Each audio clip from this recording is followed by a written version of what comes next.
ආචාර්යතුමනි දැන් මේ අපේ මහාචාර්යතුමියත් අපේ තාරක මහත්මයාත් මේ කතා කරපු මේ අපේ මේ බොහොම පර්සනල් සෙන්සිටිව් ඩේටා සම්බන්ධයෙන් මේ ඩේටා ටික අන්තර්ජාලයට අපි දැනුවත්ව හෝ යම් තරමකට නොදැනුවත්ව මේවා මුදා හරිනවා. දැන් මේ ඩේටා අපි භාවිතයට එළියට දුන්නට පස්සේ මේවා මිස්යූස් වෙනවා. මේවා මේ ආකාරයට වැරදි තැන්වලදී භාවිත කරනවා.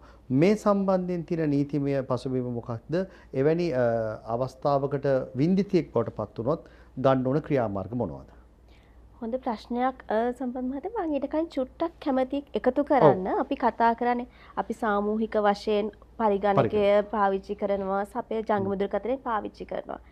අපි දෙමව්පියෝ විදිහට අපේ දරුවාට ගොඩාක් වෙලාවට කියලා දෙන දෙයක් තමයි සනීප ආරක්ෂාව. තව කෙනෙක් කවප එකක් කන්න එපා කියනවා, අසනීප වෙයි කියනවා, ඒතර පරිස්සම් වෙන්න කොහොමද, නියපොතු ටික කපන්න ඕනේ. ඔය ටික අපිට පොඩි කාලේ ඉඳන් කියලා දෙනවා.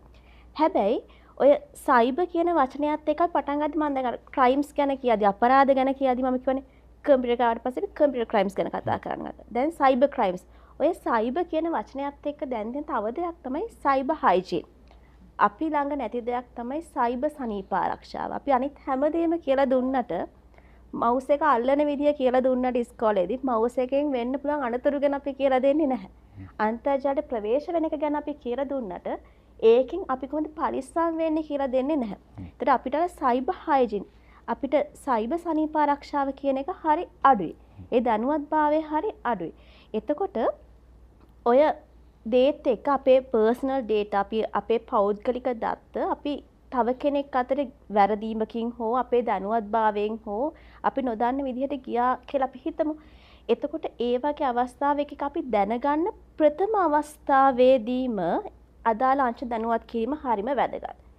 අදාළ අංශකයන් සමාජයට තමන්ට ක්‍රියාමාර්ගයක් ගන්න තේරෙන්නේ නැත්නම් තමන්ම අදාළ ආයතනයට යන්න ඕනේ කියලා දෙයක් නැහැ. දැන් අපි සර්ච් එක ගත්තොත් එimhe සරලම අපිට ඔන්ලයින් වෙබ්සයිට් එක හරහා අපිට උන දේ ගැන රිපෝට් කරන්න හැකියාව තියෙනවා. සහ ශනික ඇමතුම් අංක තියෙනවා. 101 මට මතක විදිහට සර්ච් එකට අපිට අමතන්න පුළුවන්. ඊළඟට අපිට ළමා ආරක්ෂණ අධිකාරිය තියෙනවා.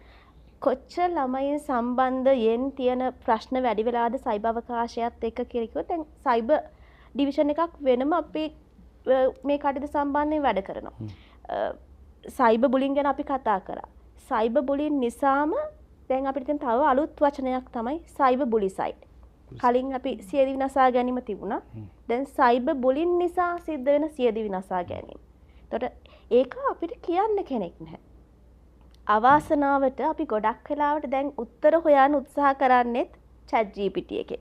නැත්තම් AI කෙනෙක්ගේ. මට මෑත කාලේ හම්බුනේ දරුවෙක් හිටියා. ප්‍රශ්නයක් ආවට පස්සේ ගෙදරින් ගිහින්. ඇයි ගෙදරින් ගියේ? ඒ දේවල් කතා කරලා බලද්දි chat GPT එක තමයිලු යාට කිව්වේ ගෙදරින් යන්න මේ වෙලාවේ යාට හොඳම උත්තරේ ඒක කියලා. ඒ කියන්නේ ප්‍රශ්නේ ගැන යා ඒ විස්තර ටික කියලා එයා ගැන දැන ස්වභාවය අඳුනගත්තට පස්සේ දීපු උත්තරේ.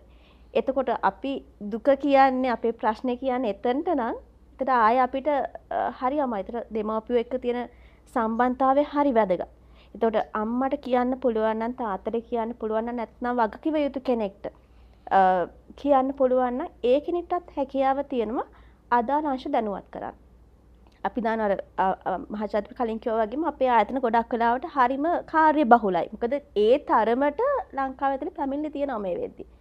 ඒ නිසා දැන් අපි දන්නවා ප්‍රසිද්ධයි අපේ පොලිසිය CID එක හරහා තියෙන සයිබර් ක්‍රයිම් යුනිට් එක. හැබැයි ඒ තියෙන පැමිණිලි ප්‍රමාණය කොච්චර වැඩි වෙලාද කියලා මේ වෙද්දි රට පුරා තැන් වල තියෙනවා වෙනම පොලිස් ස්ථානත් එක්ක අනුබද්ධ වුණ සයිබර් ක්‍රයිම්ස් ඩිවිෂන්. මාතර, අනුරාධපුරේ, වාරියපොළ, යාපනේ, නුවර ඔය වගේ ප්‍රදේශ ගණනාවක තියෙනවා. අපි එන්න ඕනේ නැහැ කොළඹටම. අපි එන්න ඕනේ නැහැ තව තැනකට. අපිට දුරකථනින් අමතන්න පුළුවන්. මේ වගේ අපිට ක්‍රියාමාර්ග ගන්න ඕන තරම් හැකියාව තියෙනවා.